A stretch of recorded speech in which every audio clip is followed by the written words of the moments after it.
Saludos a todas y todos. Mi nombre, Mari Ramos Rodríguez, docente de la Universidad Bolivariana de Venezuela. Estamos aquí para compartir con ustedes saberes en un intercambio crítico y reflexivo para trabajar en esta oportunidad la reconceptualización de la salud y de la enfermedad como un proceso histórico y social. Entonces comenzamos señalando que a lo largo de la historia de la humanidad, tanto la salud como la enfermedad se han concebido, interpretado y explicado de diversas formas. Algunas sociedades antiguas tuvieron ideas similares sobre lo que consideraron como salud o enfermedad, existiendo otras sociedades con cuyas interpretaciones no tuvieron puntos en común o de coincidencia y que hasta resultaron totalmente opuestas entre sí.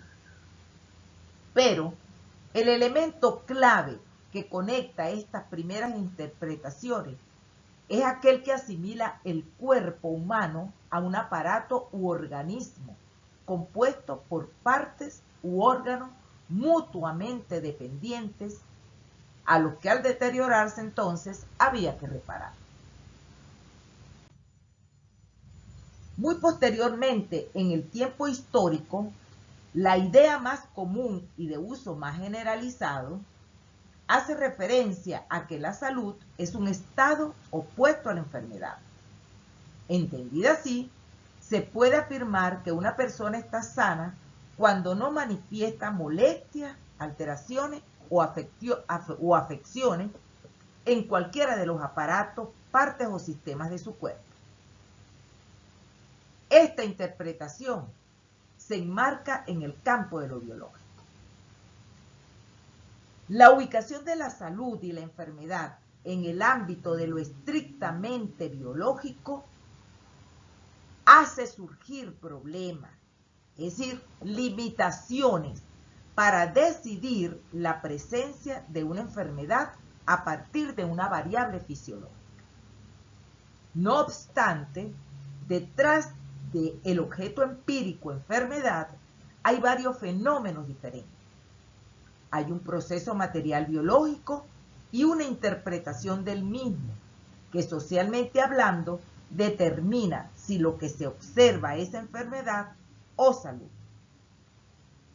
Benjamin, un autor, citado por Campbell, otro autor, señala que si aún para cada variable fisiológica pudiéramos fijar un valor normal por encima o por debajo del cual pudiera establecerse que un individuo se halla enfermo, la decisión seguiría siendo difícil. Entonces, esa idea estrecha que se tenía del individuo como un organismo que debe desarrollar determinadas funciones fisiológico-químicas normales para no sufrir alteraciones o daños corporales y mantenerse así en condiciones de salud, da paso a una nueva concepción, en la cual se le considera como un ser biopsicosocial, con características físicas, psíquicas y sociales propias del medio que lo rodea.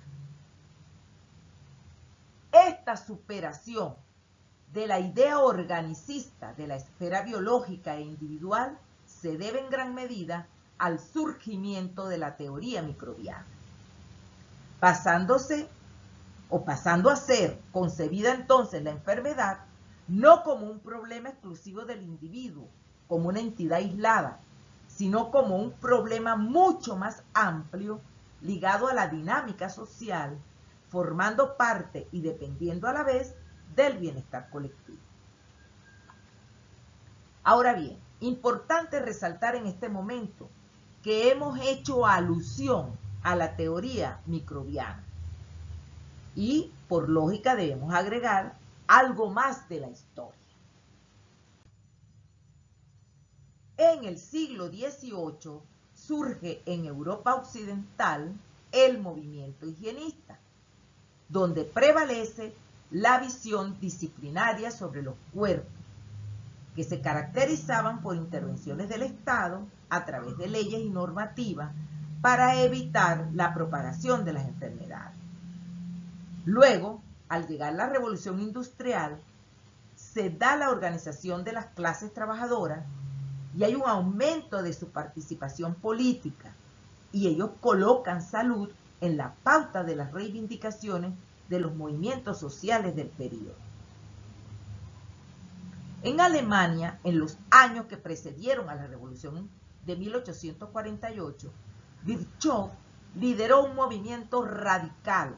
Es un médico llamado Virchow, él lidera un movimiento radical de reforma médica, orientado por la idea de que la medicina es una ciencia social y la política no es más que la medicina a gran escala. Es decir, esa concepción higienista basada en la asociación de la mortalidad y la morbilidad al gradiente social, es decir, a las condiciones de vida de las diferentes clases y grupos sociales. Entonces, la comprensión de la crisis sanitaria como social respalda el surgimiento en Alemania, Inglaterra y Francia de lo que se le denominó medicina social. Y se demostró que la mortalidad ocurrida en el siglo XIX y al inicio del siglo XX debe ser más atribuida a las condiciones de vida, saneamiento, nutrición, educación, que a las propias intervenciones médicas específicas como vacunas y antibióticos. Carvalho y Bush nos señalan que estos factores fueron los que marcaron el inicio de la salud pública en la sociedad occidental.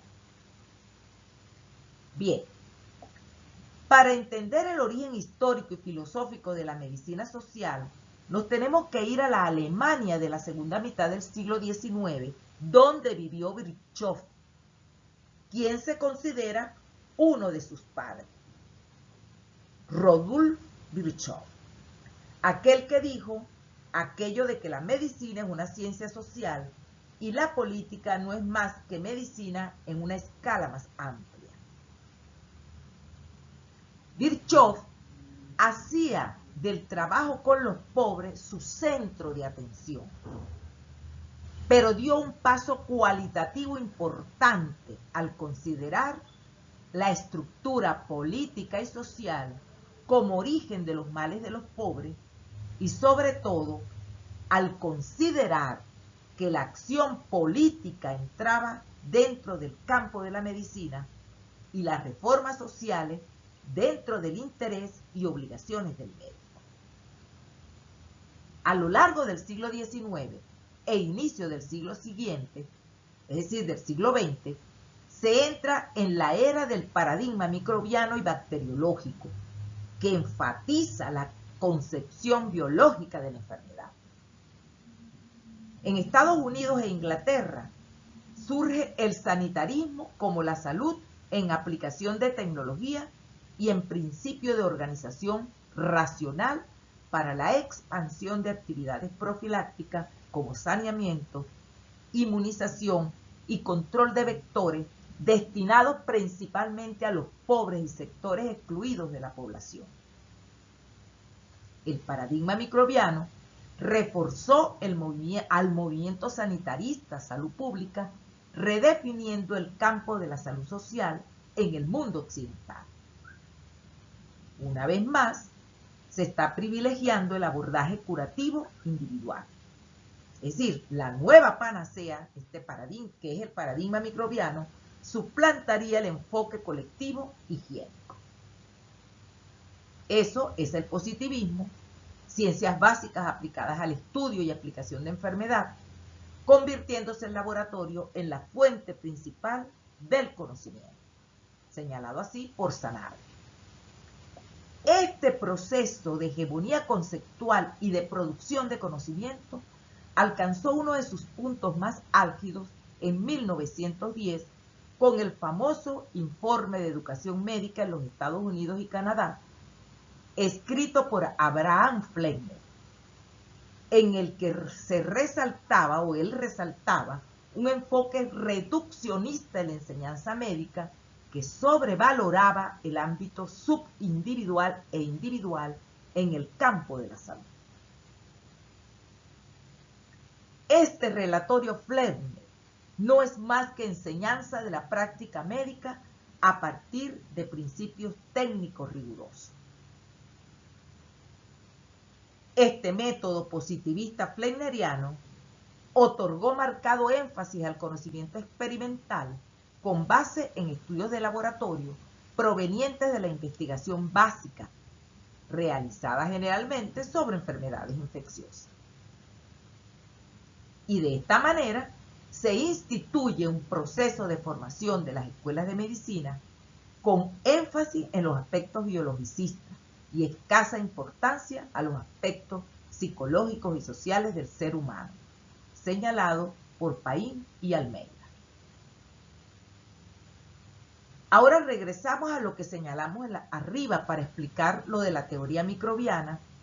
Arriba cuando dijimos que esa idea estrecha que se tenía del individuo como un organismo que debe desarrollar determinadas funciones fisiológico-químicas normales para no sufrir alteraciones o daños corporales y mantenerse así en condiciones de salud, da paso a una nueva concepción en la cual se le considera como un ser biopsicosocial con características físicas, psíquicas y sociales propias del medio que lo rodea.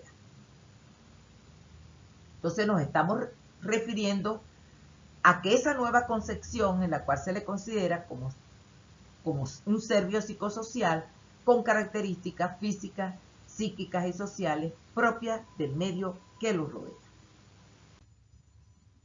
Y en esa línea de pensamiento se sitúa la Organización Mundial de la Salud al desechar en su definición de la salud la concepción exclusivamente biologicista y concebirla entonces como un estado de completo bienestar físico, mental y social, y no solamente como la ausencia de afecciones y enfermedades. Este concepto, en apariencia, pareciera superar en principio el significado de cualquier otra expresión que defina lo que ha de entenderse como salud. Sin embargo, en la práctica no ha sido así, por lo que esta definición ha recibido muchas críticas de parte de distintos autores. Por ejemplo, como hace la crítica Asa Cristina Laurel. Ella dice que la definición de la Organización Mundial de la Salud, que concibe la salud como un estado, implica considerarla como un fenómeno estático y separado de la enfermedad, cuando la realidad demuestra que la salud y la enfermedad constituyen una unidad dialéctica, ya que no son más que dos momentos de un mismo fenómeno, puesto que entre ellos se establece una relación en constante cambio. Según otros autores del campo de la salud, no existen parámetros con valor universal que permitan señalar con cierta precisión cuál es la condición más adecuada, o en otras palabras, el nivel óptimo de bienestar físico, mental o social que deben tener los individuos y grupos sociales para desarrollar sin limitaciones su potencialidad. Vista la conceptualización de la salud como lo hace la Organización Mundial de la Salud, al igual que el bienestar y la felicidad, son expresiones altamente subjetivas y su manifestación resulta muy abstracta, lo cual dificulta el uso de indicadores precisos y confiables tanto para su medición como para su establecimiento como un estado de completo bienestar. Ahora bien, antes de continuar con las críticas a la definición de salud de la Organización Mundial de la Salud, resulta importante detenernos para que, en un gesto de autocrítica, analicemos el uso que hace la doctora Laurel del término fenómeno en su crítica al concepto de salud de la Organización Mundial de la Salud. Etimológicamente, el término fenómeno procede del idioma griego y significa lo que parece, que equivale a apariencia. Para la filosofía griega, el fenómeno o lo fenoménico es lo que parece ser, tal como realmente se manifiesta, pero que en rigor puede ser algo distinto y aún opuesto. El fenómeno se contrapone, entonces, al ser verdadero o ser real, e incluso es un encubrimiento de este ser, surgiendo el falso ser. La oposición entre fenómeno y ser verdadero equivale a la oposición entre apariencia y esencia. El principio básico de la dialéctica es que la realidad está en constante movimiento, cambio y transformación. Esto hace referencia al individuo, a la naturaleza y a la sociedad. Estos procesos se dan de acuerdo a las denominadas leyes de la dialéctica. El conocimiento de una determinada realidad usando el método dialéctico se da por aproximaciones sucesivas. En una primera aproximación, esa realidad la percibimos como la cosa misma, a través de las cualidades sensibles, y estas son los datos de esa realidad que obtenemos por los sentidos, llamado lo sensible, que no son solo simples sensaciones o percepciones, sino lo que según algunos autores son la sensación a la percepción en orden a la aprehensión de la realidad exterior.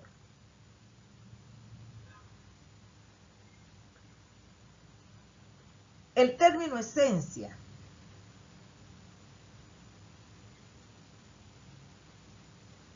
se refiere en general a aquello en que consiste algo. Según Aristóteles, se considera como esencia el que de una cosa esto es, no que la cosa sea, sino que es.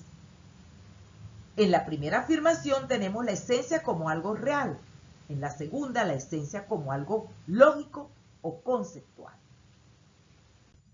Entonces, siguiendo con las críticas, tenemos que Alberto Vasco, citado por Rojas Soriano, realiza un resumen de alguna de esas críticas, a saber, en el ámbito teórico conceptual, primero su carácter de enorme generalidad, su carácter ahistórico. La enfermedad como la salud no pueden entenderse al margen del desarrollo histórico de la sociedad donde ocurre.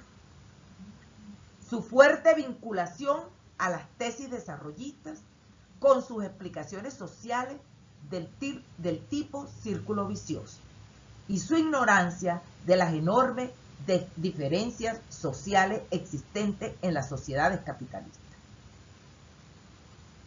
También la definición de la Organización Mundial de la Salud concibe la salud como un estado, lo que implica considerarla como un fenómeno estático y separada de la enfermedad, cuando la realidad demuestra, según Asa Cristina Laurel, que la salud y la enfermedad constituyen una unidad dialéctica, ya que no son más que dos momentos de un mismo proceso, puesto que entre ellos se establece una relación en constante cambio. En el aspecto operativo, presenta serias dificultades para el manejo preciso de los conceptos de bienestar físico y mental, y no cuenta con una fundamentación metódica para el estudio de lo del bienestar social, que aporte suficientes elementos necesarios para su medición en la realidad concreta. También pretende una visión integradora del individuo, al presentarlo como una unidad biopsicosocial. Tras esta aparente visión integradora se esconde el desconocimiento de las relaciones entre los componentes biológicos, mentales y sociales, yuxtaponiéndolos de una manera subjetiva. De esta forma, también según Jaime Brey, permanecen estos tres tipos de fenómenos como aspectos aislados, sin un ordenamiento causal y sin jerarquización. Es decir, que al reconceptualizar la salud y por tanto a la enfermedad, un proceso y no como un estado, se le otorga carácter histórico y social, al articularse con una determinada formación económico-social, existiendo evidencia incontrovertible de que el panorama patológico se ha transformado a lo largo de la historia, que la patología predominante es distinta en una sociedad y otra en un momento dado, que la problemática de salud difiere de una clase social a otra dentro de una misma sociedad. Esto comprueba el carácter social e histórico de la enfermedad y la salud. De acuerdo con estas evidencias, el proceso salud-enfermedad encuentra su explicación en la estructura y forma de organización social, concretamente en la forma en la que la sociedad se organiza en determinado momento para producir y reproducirse.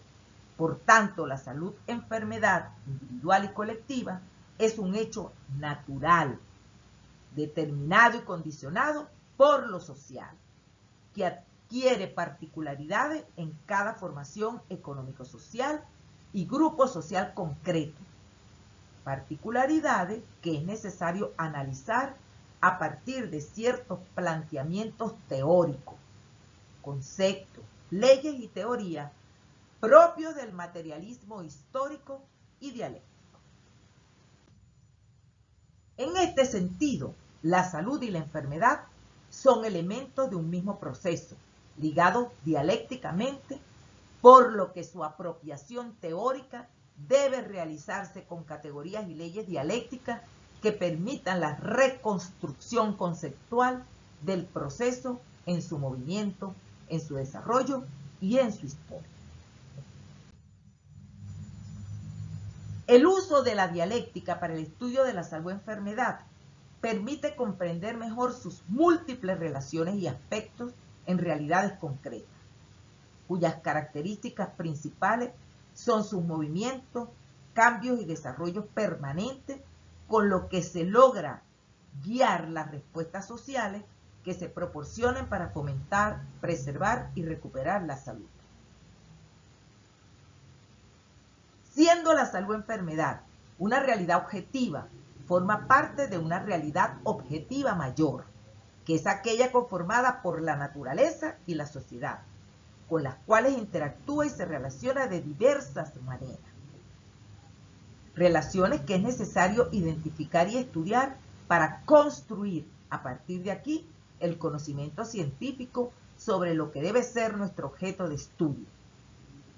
La salud-enfermedad como proceso histórico y social que se concreta en un organismo individual, biológico, en una población, en parte de ella.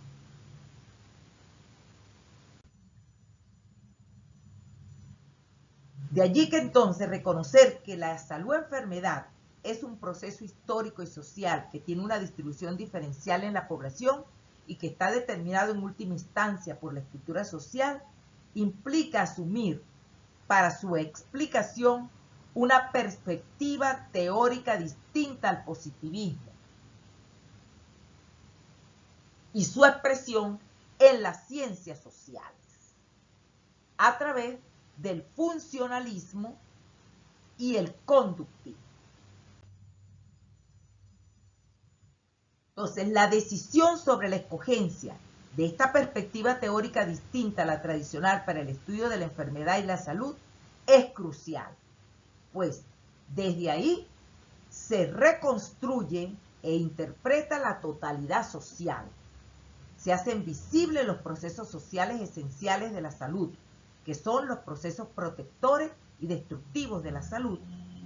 Y en el terreno metodológico se desarrollan aproximaciones que permiten descifrar la realidad y reconstruir los grupos humanos en lo que se expresaría con mayor claridad la dimensión social de la salud de enfermedad y la historicidad de la biología. así lo señalaron Blanco, López y Rivera, y esa perspectiva teórica distinta entonces se corresponde con la epidemiología crítica o alternativa que ustedes verán más adelante, que estará a cargo de la doctora Ana María Rodríguez.